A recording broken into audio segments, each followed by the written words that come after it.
Good morning, everybody. Lashana Haba'a Be'Yerushalayim is a very old Hebrew saying. It means next year in Jerusalem.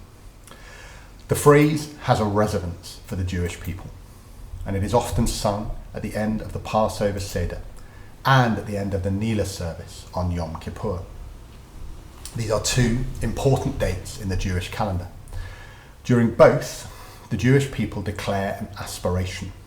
The wish, the hope, and the desire that they express is that the Jewish people will return to Jerusalem. The reason for this is that for nearly 2,000 years, Jews were living in what was referred to as a diaspora.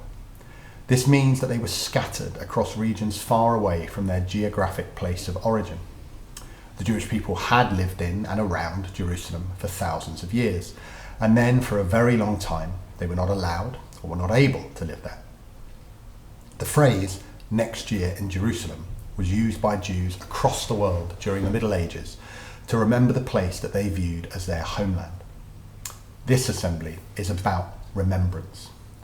That phrase, Lashana Haba'a Be'Yerushalayim, shows the power of remembering and of memory over the centuries.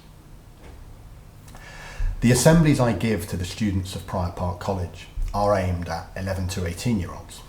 Now, this is a pretty broad age bracket, and even within that 7-year spread, I must assume a degree of both knowledge and ignorance of events.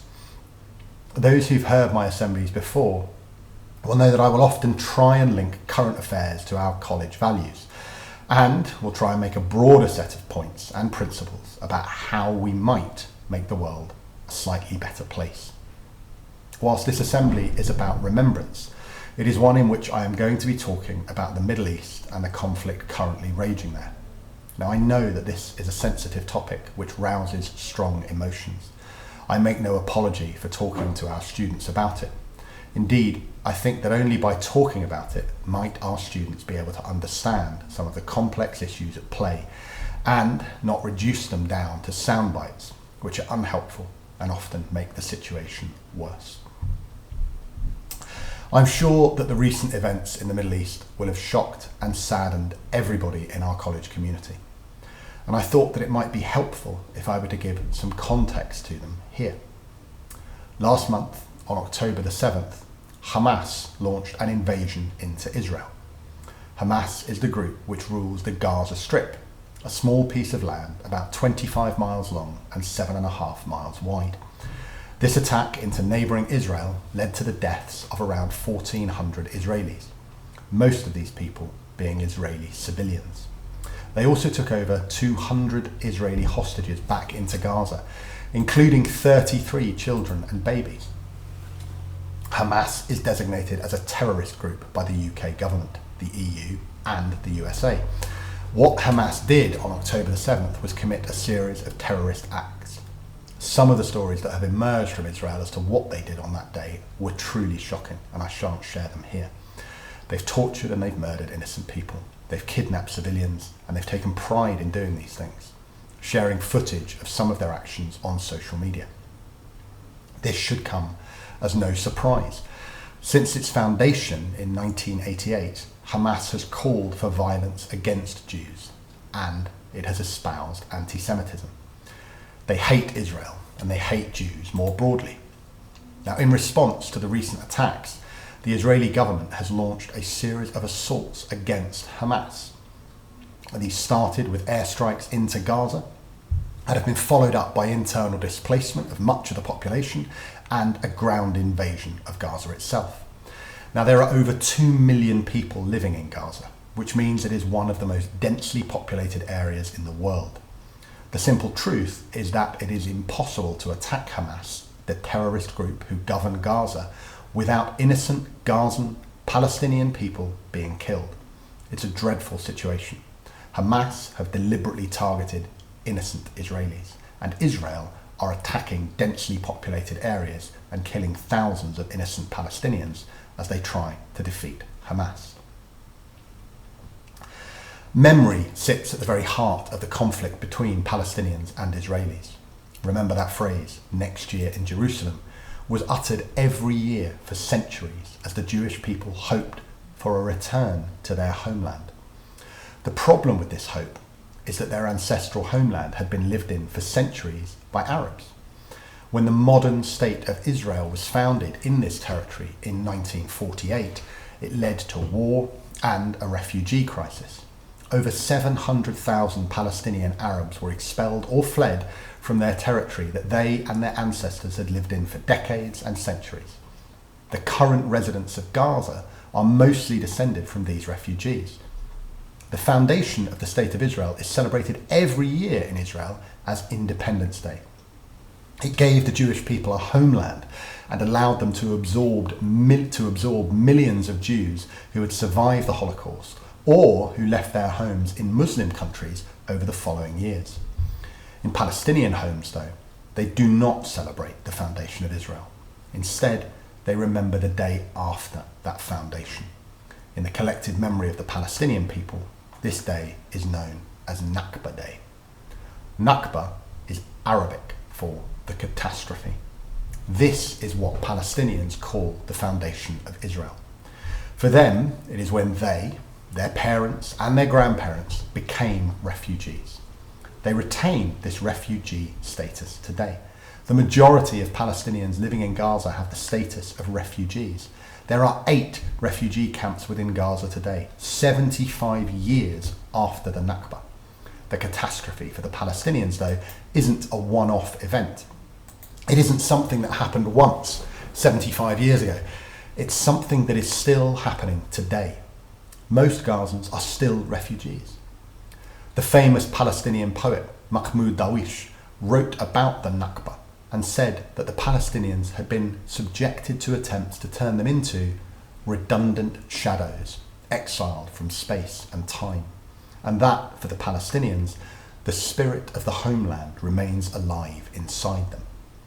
As a sign of this, many Palestinian families still have the keys to the houses that they left in 1948. The individual keys of displaced people and families have become a collective memory of a land that is no longer Palestine, but is now Israel. It's a sad irony that the dispersed Jewish people spent years remembering their homeland in Israel through collective memories and sayings like "next year in Jerusalem." They use those memories to create a modern identity for a modern state.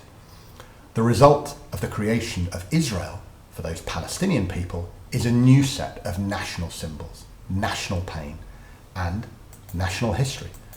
Israelis celebrate their Independence Day. Palestinians commemorate their Nakba Day. Both societies are remembering essentially the same events through radically differing lenses. Memory and remembrance are things that we often like to think of as being fixed. However, as the late Queen Elizabeth said, some recollections may vary. Now, this isn't always a problem, but how and why we remember things can lead to either conflict or to consensus. One of the reasons that the events of October the 7th have hit so hard in Israel is that the death of 1,400 people on that day is the largest number of Jews to be killed on one single day since the Holocaust. The Holocaust was the systematic, industrialized murder of Jewish people by the Nazi state. In Hebrew, the Holocaust is known as the Shoah. As Israel is a Jewish state, it is not at all surprising that remembrance of the Shoah is integral to Israeli society. Indeed, the Israeli government instituted a memorial day for the Holocaust, Yom HaShoah, in 1951, only a few years after the state was founded. Every year, on Yom HaShoah at 10 o'clock in the morning, a siren sounds across the country, and Jewish Israelis stop what they are doing and observe 2 minutes of solemn reflection. This leads to the extraordinary sight of people stopping on major roads and standing outside their cars to remember. It is a powerful moment of collective, shared memory for the people of Israel. In many countries, like France or Germany, denying that the Holocaust happened is a criminal offence. Hamas, though, have not allowed the Holocaust to be taught in schools in Gaza, with one Hamas official referring to it as a big lie and saying that what should be taught instead of the Holocaust is the history of their Nakba, the Palestinian catastrophe. In Israel, laws have been passed which state that the government can withhold funding from any organisation which promotes the idea that Israel's Independence Day should be thought of as a day of mourning, or a Nakba. So those Arab citizens of Israel, who account for around 20% of the country and who may have lost family or their homes during that 1948-49 war, cannot put an alternative narrative forward. The Holocaust was a tragedy. The Nakba is a tragedy. In many ways, they are not equivalent, but they are both foundational to each sense of national identity, and both should be understood by both Israelis and Palestinians alike. Israel and Hamas are at war on the ground right now. People have died and people are still dying. However, Israel and Palestine are never not at war about their pasts. Every fresh action in this current war leads to more conflict on the ground, but also conflict in the press, on social media, and eventually in the history books. Remembrance is a huge problem. People in Israel and Palestine cannot forget their pasts. It's hopelessly unrealistic to suggest that they might. The past of a nation goes a long way to how it perceives itself. When you think about things that make Britain today, so much of it is in the shared, agreed history of this country. The Battle of Hastings, the Spanish Armada, the slave trade, the Battle of Britain. All these things inform Britain's national identity, sometimes proudly and sometimes with regret. There is room in British history, though, for the history of other countries, and indeed how the actions of Britain may have affected those other countries. However, in both Israel and Palestine, there is no room. No room even for the idea that there might be a different version of another people's history that could at least be up for discussion. Neither Israel or Palestine can forget their past. But to move beyond the current conflict, there will need to be a move to agreeing that events and emphasis in each country's history are real and exist.